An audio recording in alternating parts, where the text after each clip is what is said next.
কোষ রসায়নের এই যে প্রোটিনের অংশটা, এখানে একটা গুরুত্বপূর্ণ প্রশ্ন আছে যে নিচের কোনটি পানিতে দ্রবণীয় আর নিচের কোনটি আমাদের তাপে জমাট বাঁধে। ঠিক আছে, এই ধরনের কোশ্চেনগুলো কিন্তু পরীক্ষাতে খুবই আসে। এই প্রোটিন রিলেটেড কোশ্চেনগুলো খুবই ইম্পর্টেন্ট এবং কোষ রসায়নের এই জায়গাটা সবচেয়ে বেশি ইম্পর্টেন্ট।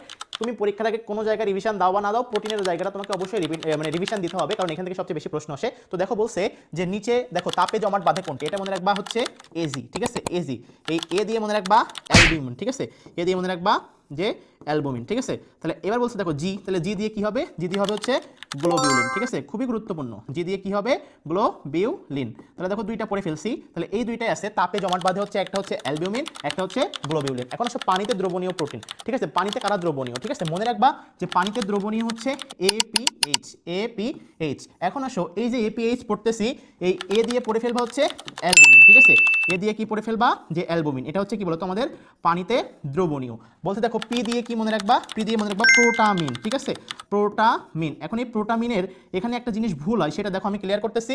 আর এইচ দিয়ে মনে রাখবা হচ্ছে হিস্টোন। ঠিক আছে, এইচ দিয়ে কি মনে রাখবা হিস্টোন।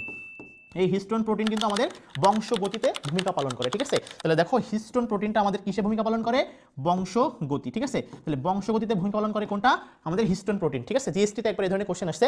দেখো এপিএইচ, তাহলে প্রোটামিন, এই প্রোটামিনের পাশাপাশি আমরা একটা শব্দ, আরও একটা প্রোটিন পড়ি। ঠিক আছে, তাহলে সেই শব্দটা হচ্ছে আমাদের কি বলতো প্রোলামিন, তাই না?